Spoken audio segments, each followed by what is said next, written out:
Fala pessoal, sejam muito bem-vindos a mais um vídeo. Hoje eu gostaria de falar a respeito dos serviços de streaming como um todo e mostrar também como foram os números do mês anterior a respeito dos serviços lá nos Estados Unidos. Então, vamos lá! Então eu queria começar agradecendo o Vecnia, que me marcou lá no Twitter numa postagem da Nielsen. Eu sempre acompanho a Nielsen, mas eu acho interessante que os próprios assinantes aqui do canal, né, os próprios inscritos me marcam em publicações da Nielsen, porque eles sabem que é um assunto que eu gosto de abordar aqui, porque ajuda a mostrar como vai ser o futuro e como tá indo o andamento dos serviços lá nos Estados Unidos, que por sua vez refletem diretamente aqui no Brasil. Se um serviço de streaming tá muito grande lá nos Estados Unidos, tem muitas chances dele tá muito grande também aqui no Brasil, porque se um serviço cresceu lá, o mesmo programa tá passando aqui. Por exemplo, a HBO Max. Se House of the Dragon ajudou a HBO Max a crescer lá na Nielsen, provavelmente ajudou a crescer aqui no Brasil também. E eu vou começar mostrando o The Gauge, né, que é um painel que a Nielsen cria todo mês. Eu tenho todos eles salvos aqui no meu computador desde janeiro de 2021, se eu não me engano. Então eles já estão fazendo isso há algum tempo, onde eles mostram não só como andam todos os serviços de streaming contra os seus grandes concorrentes, que são televisão a cabo e televisão convencional, como também comparam os mais diversos serviços de streaming. E eu já citei aqui várias vezes para vocês os problemas com a Nielsen. Obviamente eles estão levando em consideração somente pessoas que estão assistindo através de Smart TVs, então eles não estão considerando quem assiste através de celular. Nos celulares é óbvio que os serviços de streaming estariam destruindo a televisão a cabo e a televisão convencional, mas eles estão levando em consideração somente as pessoas que assistem nas suas casas, nas televisões, né, nas Smart TVs, né, digamos assim. Então, só para deixar isso bem claro, eu sempre falo aqui, não existe análise 100% realista, não tem como você saber quantas pessoas exatamente estão assistindo determinado produto. Mas a Nielsen é parceira de muitas empresas, inclusive da Netflix, né? Quando eu falei na semana passada a respeito do novo plano de anúncios da Netflix, eles falaram que eles fecharam uma parceria com a Nielsen para medir quantas pessoas estão assistindo cada programa, então claramente eles têm métodos muito confiáveis, pelo menos para se ter uma base. Como eu disse, não dá pra gente confiar 100%, porque eles não estão levando em consideração celulares, etc. Mas dá pra gente fazer comparações aí num panorama geral. Então o último The Gauge, né, que saiu,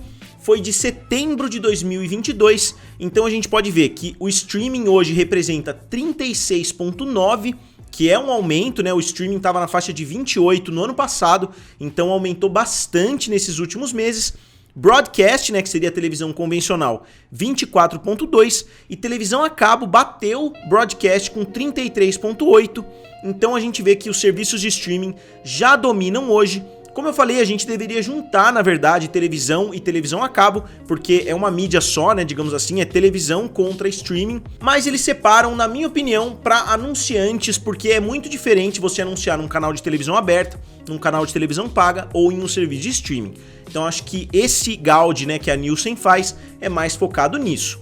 E aqui a gente tem também os serviços de streaming. A gente consegue ver o YouTube na primeira posição com 8%, quer dizer que desses 36,9%, 8% é o YouTube, que eu não concordo. Eu não acho que o YouTube seja um serviço de streaming, eu não acho que o YouTube deveria entrar dentro dessa categoria. Eu acho que ele concorre muito mais com plataformas sociais, né, Facebook, TikTok e etc, do que necessariamente com outros serviços, até por causa dos shorts. Hoje em dia muitas pessoas estão assistindo shorts aqui no YouTube, então eu não concordo, isso eu já falei várias vezes aqui pra vocês. Então vamos analisar somente os serviços de streaming mais puros, né, digamos assim. Obviamente na primeira posição tá a Netflix com 7,3%, próximo do YouTube. Novamente, isso não está levando em consideração os celulares, que mudaria totalmente o panorama. Muito mais pessoas assistem vídeos do YouTube no celular do que assistem a Netflix, né? Obviamente a discrepância é muito grande, mas levando em consideração somente os serviços de streaming,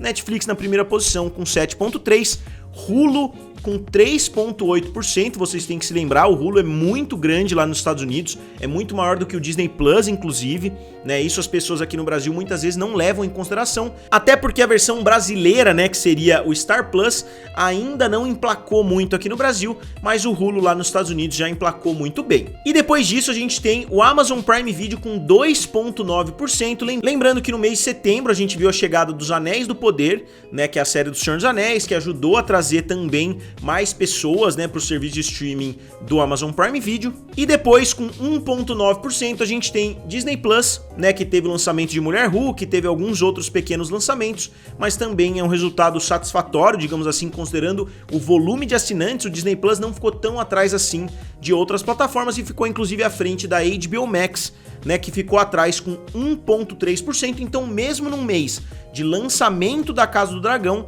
a HBO Max não conseguiu ultrapassar. Só que a gente pode levar em consideração também que a Casa do Dragão é transmitida simultaneamente na HBO convencional. Então a Casa do Dragão tem o pezinho não somente em streaming, como tem também um pé em televisão a cabo, né? Como vocês podem ver, tem uma participação muito grande e eu acho que o sucesso na HBO é até maior do que na HBO Max, porque muitas pessoas estão acostumadas a assistir na HBO, a assistir religiosamente naquele horário, porque se acostumaram a assistir as outras temporadas de Game of Thrones no canal da HBO também. E aí, fechando, se não me engano, é a primeira vez que a Pluto TV aparece dentro do The Gauge, né, que é esse painel feito pela Nielsen. É interessante a gente ver que a Pluto TV cresceu e também está à frente do seu irmão, né, que é a Paramount Plus, mas é um serviço de streaming gratuito, né, é o único serviço de streaming gratuito entre todos esses. Então, eu não sei se a comparação também é muito adequada, porque as pessoas não pagam, não tem que dar cartão e etc para assistir Pluto TV,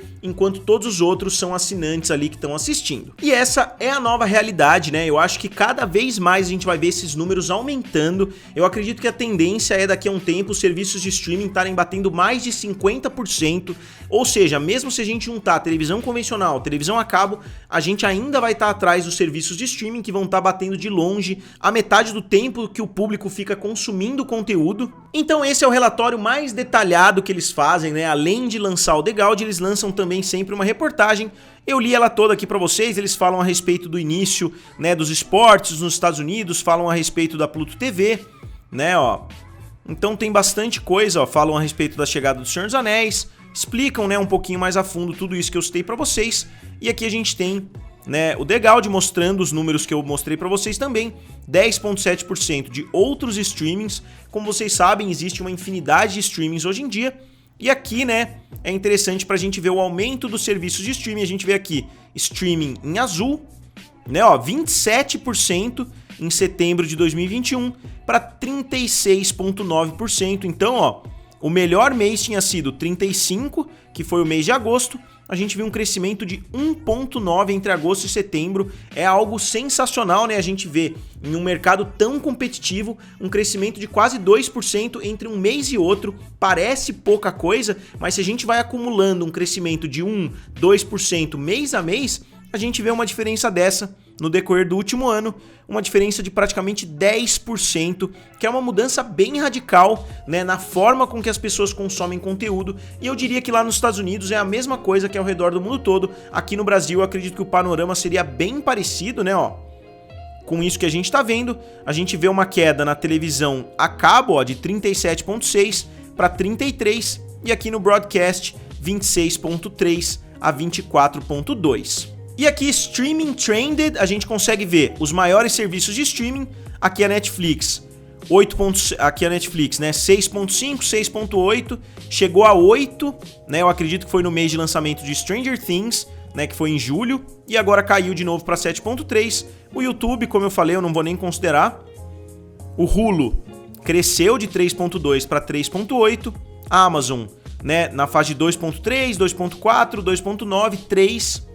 E só para finalizar o vídeo, já que eu tô falando da Nielsen, eu queria mostrar para vocês o top 10. É uma forma legal de eu informar vocês, né, quais foram os programas mais bem-sucedidos, lembrando que a Nielsen mostra um espelho de praticamente um mês atrás. Então se a gente entrar aqui, vocês vão ver, ó, semana do dia 19 a 25 de setembro, então a gente tá no dia 23 de outubro, eles acabaram de lançar a semana do dia 19 a 25 de setembro. A gente tem aqui Dahmer, que é óbvio que ia ficar na primeira posição, é uma série extremamente bem sucedida. A Netflix inclusive colocou um comparativo entre Dahmer, Senhor dos Anéis do Poder e A Casa do Dragão, mostrando que Dahmer ficou muito acima dessas outras duas, né, nas pesquisas e etc. Então A Casa do Dragão não foi a maior série no seu período de lançamento, enquanto as pessoas estavam desmerecendo Os Anéis do Poder, porque A Casa do Dragão era uma série maior, a gente viu a chegada de uma série maior ainda, né, detonando as duas em termos de popularidade. A gente vê aqui os números, né, ó, Dahmer com 3 bilhões de minutos, né, contra 1 bilhão de Cobra Kai. A gente tem aqui a primeira posição da Netflix com Dahmer, a segunda posição Cobra Kai, a terceira posição House of the Dragon com 6 episódios e 1 bilhão de minutos, Senhor dos Anéis, Os Anéis do Poder, 977, praticamente 1 bilhão de minutos também, só que com um episódio a menos. Aí as séries da Netflix, In the Dark, CoComelon, Father Stu é um filme, Lu, Fate, The Winx Saga, El Rey, Vicente Fernandes.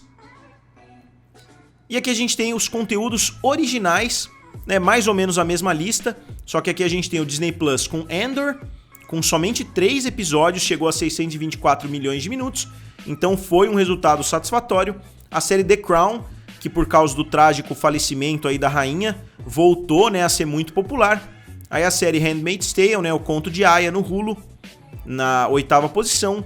The Great British Bake Off, uma série britânica de cozinha, né, curiosamente no top 10. E Stranger Things, também, né, com seus 34 episódios na 10ª posição. Aqui os conteúdos adquiridos, né, eu não vou nem ler muita coisa. House of the Dragon, In the Dark, CoComelon, NCIS tá sempre nessa lista. Game of Thrones, Grey's Anatomy também nunca sai desse top 10. Bluey, The Big Bang Theory, Gilmore Girls e Friends. House of the Dragon tá como conteúdo adquirido porque é um conteúdo original HBO e não original HBO Max, então é como se eles estivessem concedendo ali, como se eles estivessem vendendo os direitos para um serviço de streaming, mais ou menos como é o caso aqui de Grey's Anatomy na Netflix. Obviamente, tudo é da Warner Bros. Discovery, mas eles levam isso em consideração para considerar um conteúdo adquirido. E aqui os filmes, Netflix, né, Father Stu, Netflix, Lu, Do Revenge, Thor, Amor e Trovão, Pinóquio, A Jasmine Blues, Despicable Me, Sing 2, This Is The End e Encanto. E Encanto 2 conseguindo se segurar no top 10, mesmo bastante tempo depois do seu lançamento, o filme está sempre nas primeiras posições.